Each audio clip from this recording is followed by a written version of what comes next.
चाचा मैं बाद में बताता हूं, कुछ अर्जेंट काम याद आ गया। देव शिवाय को मामूली आदमी समझता था, इसलिए वो अब अपने चाचा को इस मामले में इन्वॉल्व नहीं करना चाहता था। उसने खुद ही अब इस पूरे मामले को संभालना सही समझा। दिनेश भी बर्थडे पार्टी की तैयारी में बिजी था, इसलिए उसने देव के मैटर को इग्नोर कर दिया और कहा, ठीक है, अपना ख्याल रखना और अब कोई नया पंगा मत ले लेना। जी चाचा, मैं समझ गया। इतना कहकर देव कैबिन से बाहर आकर अपने मन में सोचने लगा, अब मैं चाचा से कोई मदद नहीं लूंगा, मुझे ही अब कोई दूसरा रास्ता निकालना पड़ेगा शिवाय को सबक सिखाने के लिए। अब क्या करेगा देव और किससे मांगेगा मदद? क्या वो शिवाय से अपना बदला ले पाएगा? क्या हंगामा होगा बर्थडे पार्टी के दिन? भाई, तेरे पास कॉन्ट्रैक्ट किलर का नंबर है क्या? देव ने पूछा। किसको उड़ाने की सोच रहा है? फोन के दूसरी तरफ से आवाज आई, है एक, लेकिन तू ये सब छोड़, अगर नंबर है तो दे। ठीक है, थोड़ा टाइम दो, बताता हूं। देव के दोस्त ने उससे फोन पर कहा और कॉल काट दिया। देव किसी भी तरह से शिवाय को खत्म करना चाहता था। वो अपने दिमाग में इन सब बात की प्लानिंग कर ही रहा था कि तभी उसके पास दोस्त का कॉल आ गया। तूने जो काम बताया है उसके लिए हेडशॉट सही बंदा है, उसे कॉल कर ले, मैंने नंबर शेयर कर दिया है। हेडशॉट? उसका नाम सुनते ही देव फिर से निराश हो गया। उसने अपने दोस्त से कहा, तू सच में हेडशॉट को इतना बड़ा गुंडा मानता है? वो निकम्मा किसी काम का नहीं है, वो डरपोक कुछ नहीं कर सका। यह कहकर देव ने कॉल कट किया और एक बार फिर अपने कॉन्टैक्ट लिस्ट को स्क्रॉल करने लगा। 1 2 3 4 5।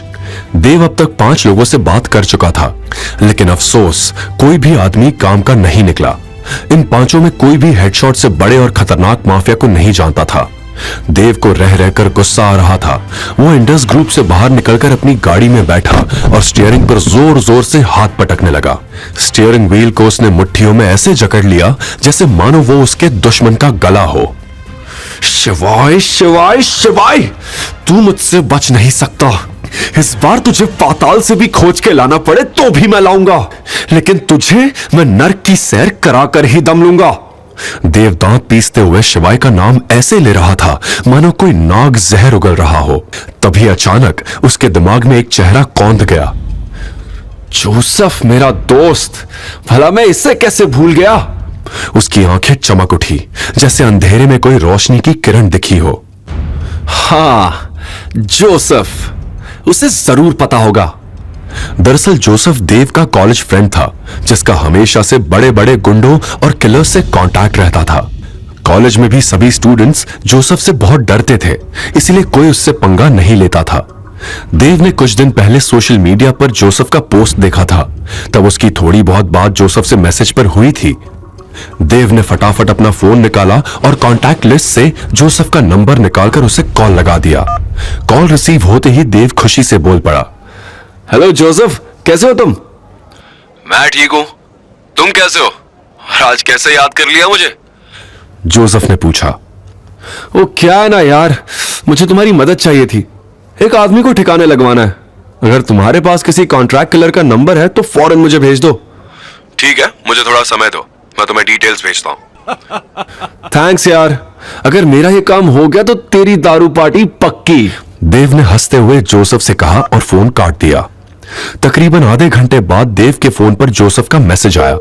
देव ने फटाफट मैसेज खोलकर देखा तो यह किसी भोलू बिहारी का नंबर था। देव कुछ सोचता इससे पहले ही जोसेफ का कॉल भी आ गया। देव, मैंने तुम्हें भोलू बिहारी का नंबर भेजा है। यह आदमी चंबल का बहुत बड़ा डाकू है, या यूं कहूं कि पूरा का पूरा राक्षस है, जो किसी भी आदमी को जिंदा खा सकता है। इसकी बेरहमी के चर्चे दूर दूर तक है। मेरे सारे कॉन्टैक्ट्स में सबसे बेस्ट आदमी यही है। तुम जैसे कहोगे यह आदमी बिल्कुल वैसे ही काम करेगा। जोसेफ ने देव को भोलू बिहारी की सारी खूबियां गिना दी। जोसेफ की बात सुनकर देव की खुशी का ठिकाना नहीं रहा। उसे ऐसा ही आदमी शिवाय को ठिकाने लगाने के लिए चाहिए था। देव ने जोसेफ से बात खत्म करके फौरन भोलू बिहारी को कॉल लगा दिया। The number you have dialed is currently switched off. Please try again later. अरे यार, इसका तो नंबर ही बंद है। अब क्या करूं? ऐसे बेकार लोग हमेशा मुझे ही क्यों मिलते हैं? कहीं जोसेफ ने गलत नंबर तो नहीं दे दिया? आगे की कहानी जानने के लिए देखिए अगला एपिसोड सिर्फ पॉकेट FM के YouTube चैनल पर। और शिवाय एक विनाशक के सारे एपिसोड्स को सुनने के लिए डिस्क्रिप्शन में दी लिंक से डाउनलोड करें पॉकेट FM ऐप।